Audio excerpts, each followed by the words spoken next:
Hey everybody, welcome back. It is Monday. Wow, I hope you had a great weekend and I hope you had a great Father's Day weekend. We're going to continue our 5 minutes with Phil today.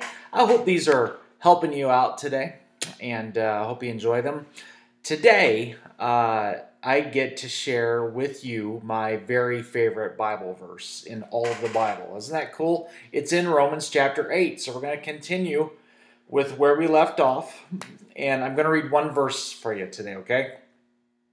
And maybe I'll explain to you why this is so significant to me, and I hope it is for you. Romans 8:18, here's what it says, and this is, I think, in the New Living Translation. It says, "Yet what we suffer now is nothing compared to the glory that He will reveal to us later." What we suffer now is nothing compared to the glory that He will reveal to us later. Here's the truth, okay? Here's the truth. We are, we're going to face some times of difficulty, right? As followers of Jesus, we're going to face times of suffering. It's going to happen. That's just a fact of life. So here's something that we need to consider, okay? The degree of discomfort that you're feeling with a trial or a difficulty that maybe you're facing today, that cannot even compare to the goodness, to the level of goodness that God is going to give you later. And I kind of hold on to that because sometimes I look at my difficulties and some of the stuff I've been through, and we've all been through stuff. And I could get really bogged down in all of that and really, really bogged down in how that difficulty is and how tough things are in my life. But Paul here, he puts a pretty cool perspective on this when he says, okay, here's the level of the difficulty that you're going through, okay?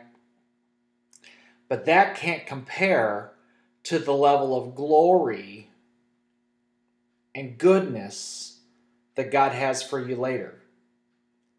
So here's what you need to know.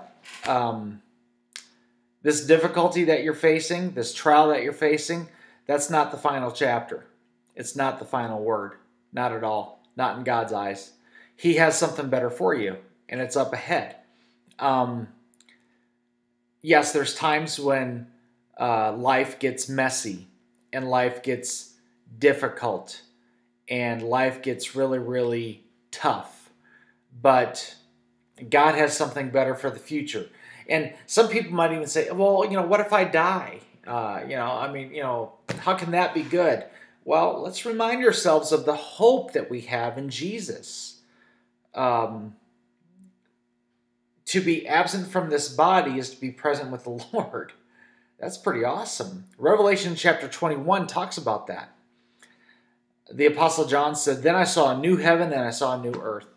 For the old heaven and the old earth had been disappeared, and the sea was also gone.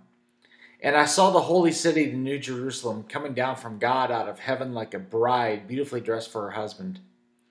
And I heard a loud shout from the throne saying, 'Look, God's home is now among His people. He will live with them and they will be His people. God Himself will be with them.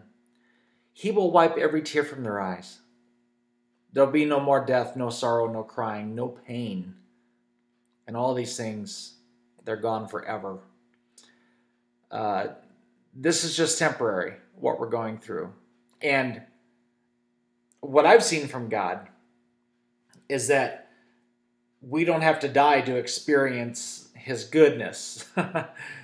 He will come through for us even now in the living. So I want you to know that if you're caught up in a difficulty or a crisis, and I'm not trying to minimize that at all, just know that the degree of the difficulty can't compare to the degree of the goodness that God's going to give you later. And I want you to live with that here today. Okay? Love you. Thank you so much for tuning in. We'll talk to you later.